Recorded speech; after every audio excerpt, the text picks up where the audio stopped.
Hi, and welcome to this episode of the Terrinique Show.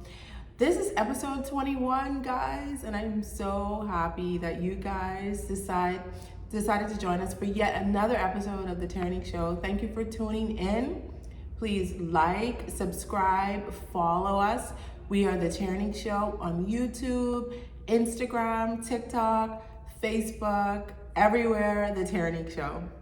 So thank you for joining us today. And our topic for today is let's talk curly hair lingo and the curl pattern chart. In every community or society, state, country, we have specific lingo that originated in that country or community. Just like the natural hair community has its own lingo, and if you're not a part of that community, you have no idea what they are talking about. And it's so interesting that being natural for so long and being in the natural hair world for so long, what is second nature to me in terms of talking about my hair is not second nature to somebody who has straight hair, somebody who's not African American, somebody who's not Black, somebody that has no idea about perms or relaxers, and they're just like, what did you just say? What is a TWA? What is the lock method? Oh, what is the curly? I've never heard of this, and it's so foreign to them. They're like, what is a BAA? Right. So there are specific languages that are only known by the people that are in that community. For example, I'm from the Bahamas, and we have this thing, it's Bahamian dialect, because people always ask me, oh, what language do you speak since you're from the Bahamas? Well, we speak English. We were a part of the Commonwealth, so the British Commonwealth. We were under British rule, but we are now an independent country. We've been independent for some time now, and we have our own prime minister. Like the US has a president, we have a prime minister, and we speak English, but we speak our own language, which is called Bahamian dialect. So it's kind of like a broken form of English, and if you're not from the Bahamas, you're like, what are they talking about? For example, well, mother sick. You'll hear people just randomly say, well, mother sick. And you're like, what? Is your mother sick? Well, your mother is sick? No, it's just an expression that we use that is like, wow. Like, oh my God, I can't believe that mother's sick. And if you hear me say that, or if I'm in a conversation with somebody from the Bahamas, you're like, what are they talking about? This is interesting. Why are they expressing so much emotion about their mother being sick? But no, it's actually an expression like, wow, oh my God, I can't believe it. What in the world? What the H? Well, mother's sick.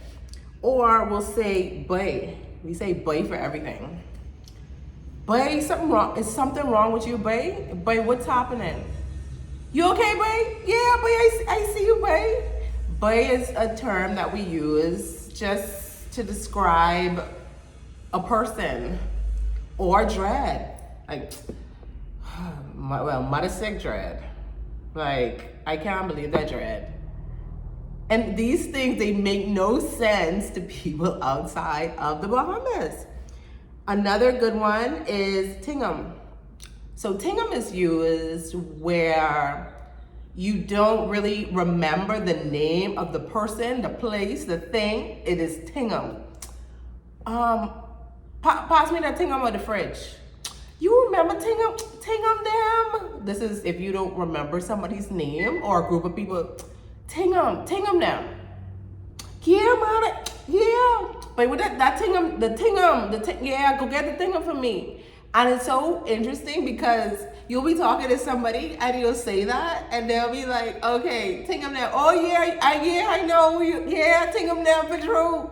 And you're not even saying like tingum that like, oh, the mills family or the Brown family. Yeah, them. No, the person will respond to you and be like, they'll know what you're talking about. They'll be like, yeah, Tingham them.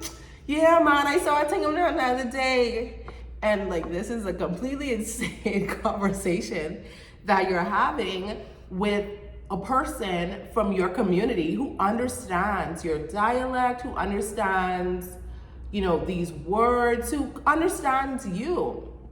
So just like with the Bahamian country, where we have our Bahamian dialect, we have our natural, in the natural hair world, we have our curly jargon or words that are specific to curly hair.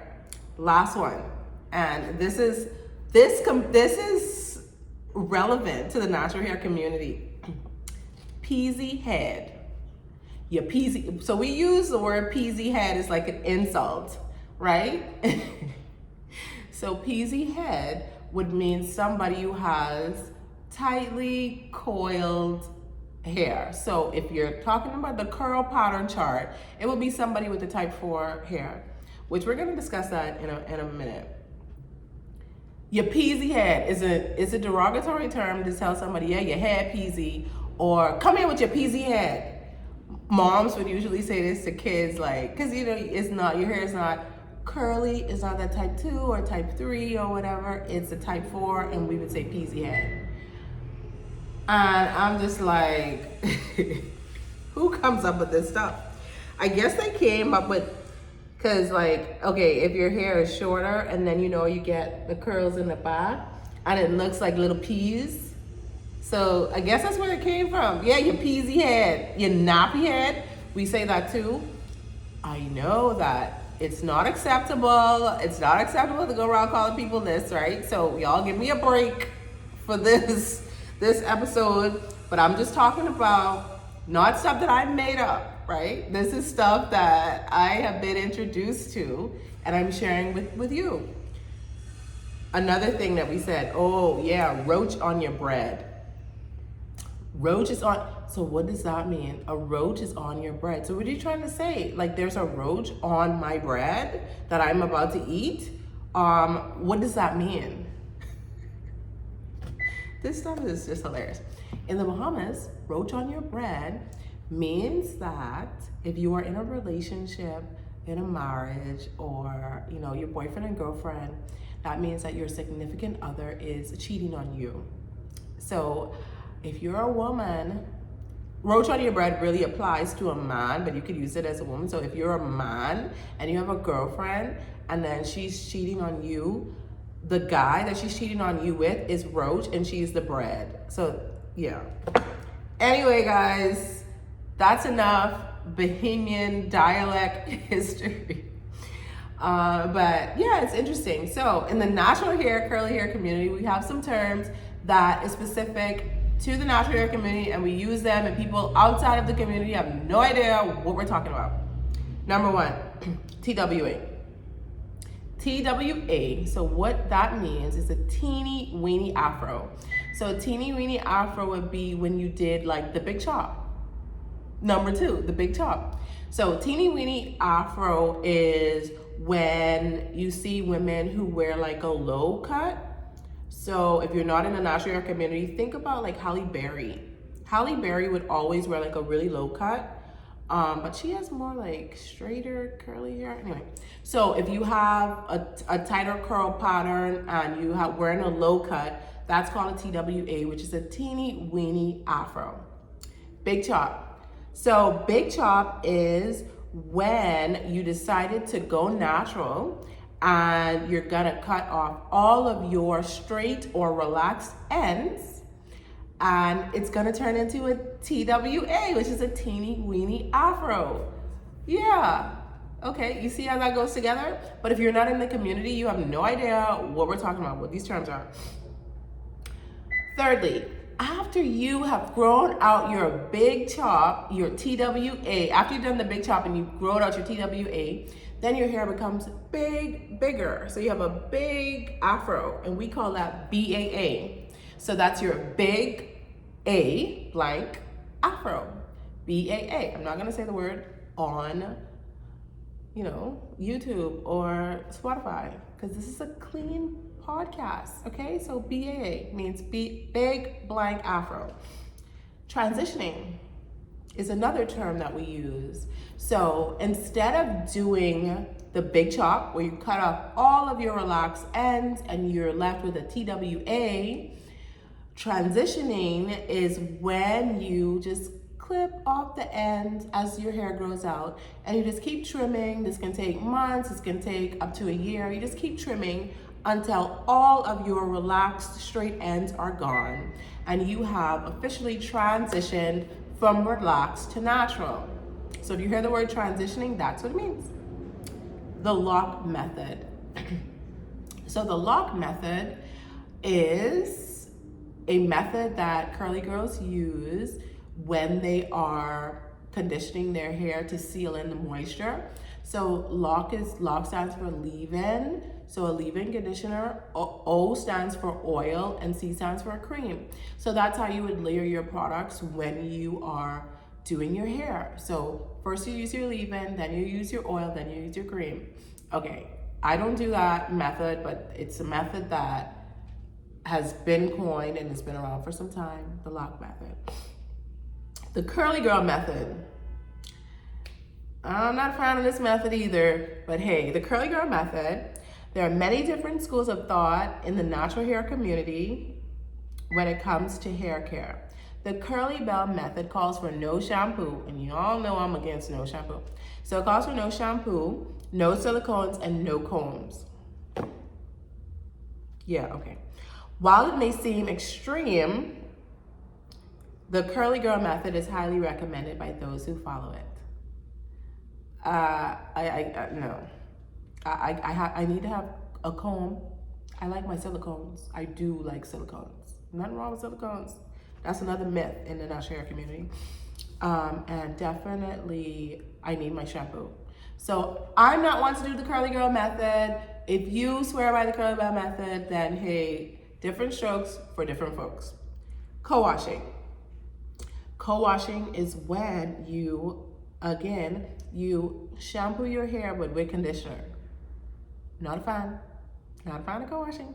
But if you hear someone say co-washing, then that's what that means. Pre-poo is another term in the natural hair community.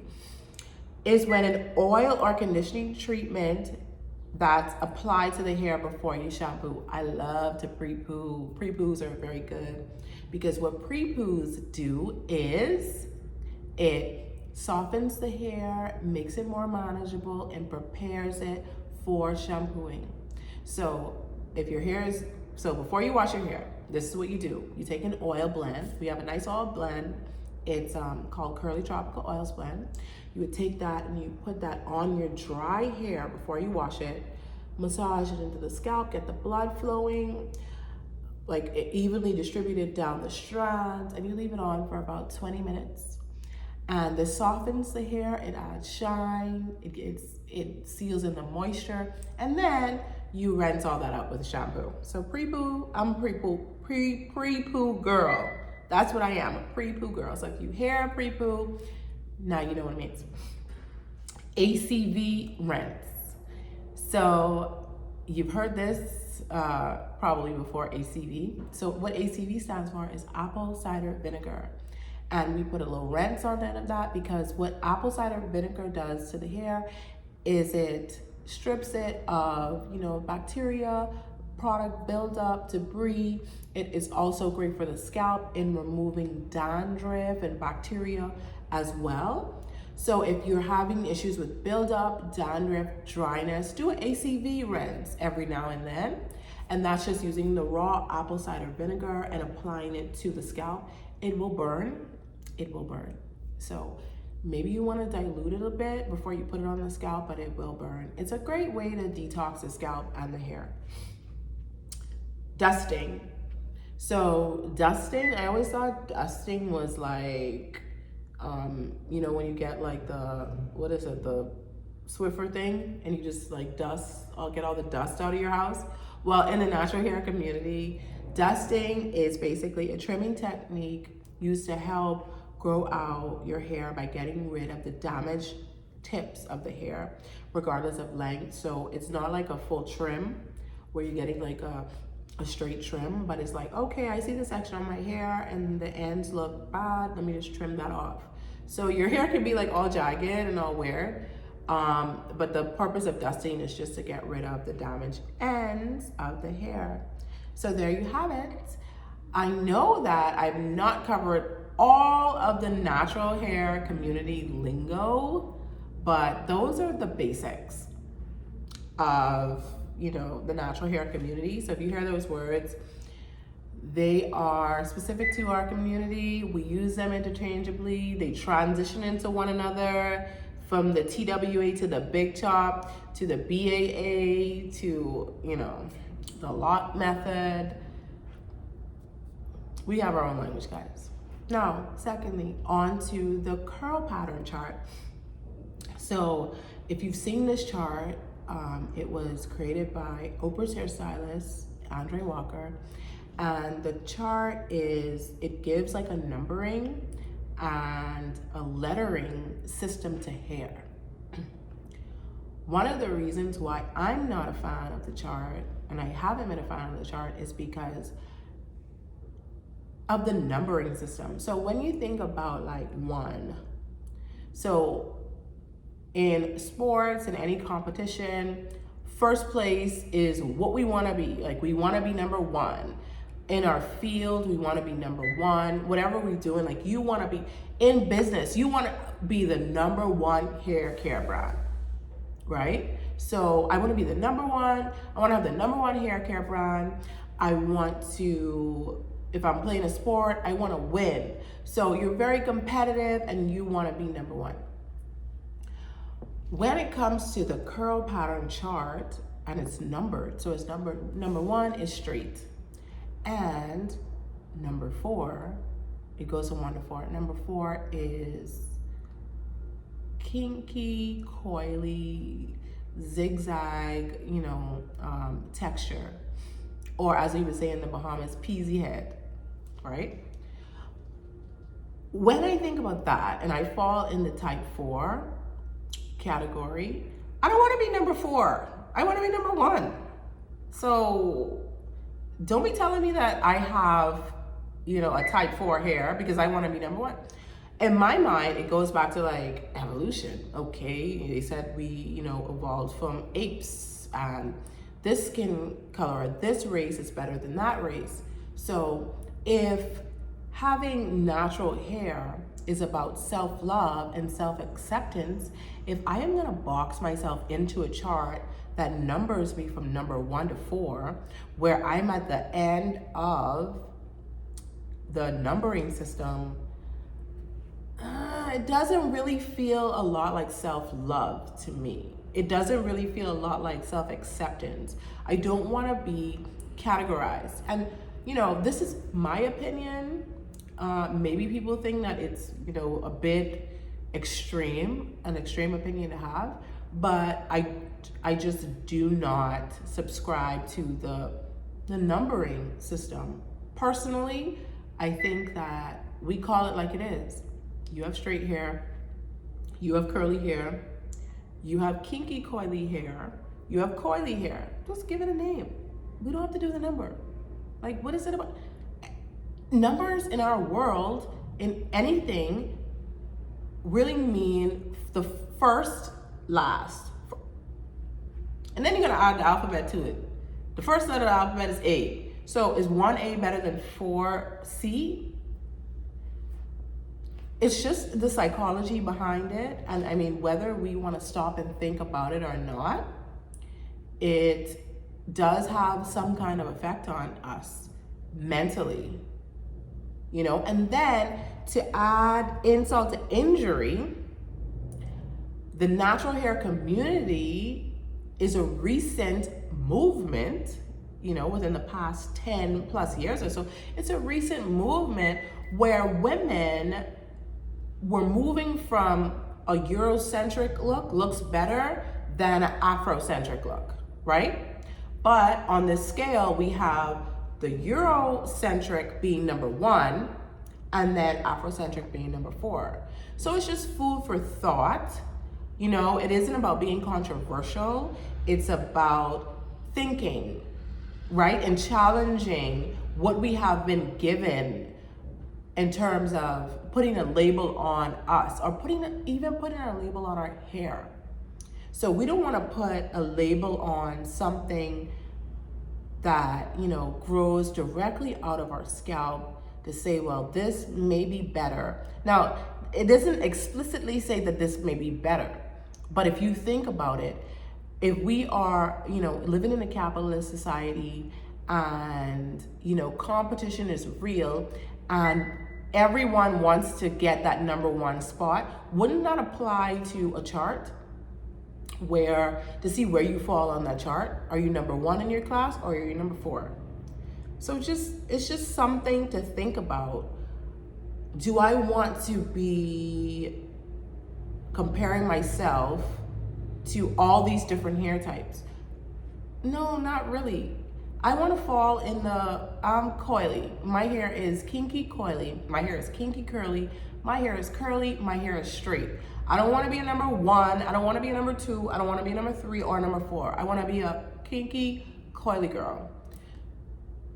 So it's just challenging what we've been given, you know, and how we see ourselves, and loving ourselves and accepting ourselves for who we are, and not allowing the world to put labels on us. Yes, in the beginning, when we started our natural hair journey, when we didn't know what hair type we had or how to care for our hair, yes, this could have been helpful.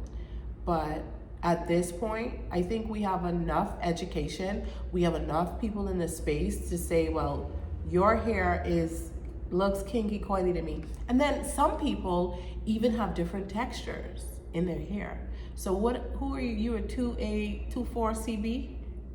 That's what you got? Is that what's in your hair? A 2A, 4? Okay, all right.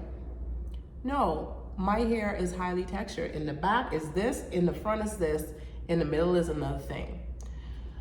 So this is my opinion. This is how I feel. My thoughts on it. You know, I'm a kinky coily. That's what my hair is, kinky coily. You know, I'm not subscribing to a number system. And that's how I feel. I mean, leave your comments. Let me know how you feel about the curl pattern chart, the type. Does it matter to you? Did you ever think about it? Did it ever make you feel like, oh, okay, I'm all the way down the chart? I mean, I've had women send messages to us and be like, I'm a 4Z. 4Z even on the chart. So, I mean, that tells you right there, they're thinking that, you know, if we're gonna go from A to Z, or if we're gonna go from 1 to 4, I'm all the way down to the bottom of the alphabet. I'm all the way down to the bottom. That's where I see myself. No, honey, you're not. Your hair is kinky coily. Yes, your hair may not be easy to manage. Maybe, you know, it is said that straight hair is easy to manage, but this is what you've been given. And nothing worth having is easy, you know? So anyway, I am so happy that you guys decided to tune into the Terrinique Show yet again. Please like, follow, subscribe. We are the Terrinique Show on YouTube, Instagram, where else we at? TikTok. Please like, subscribe, and follow the Terrinique Show, and have a great day.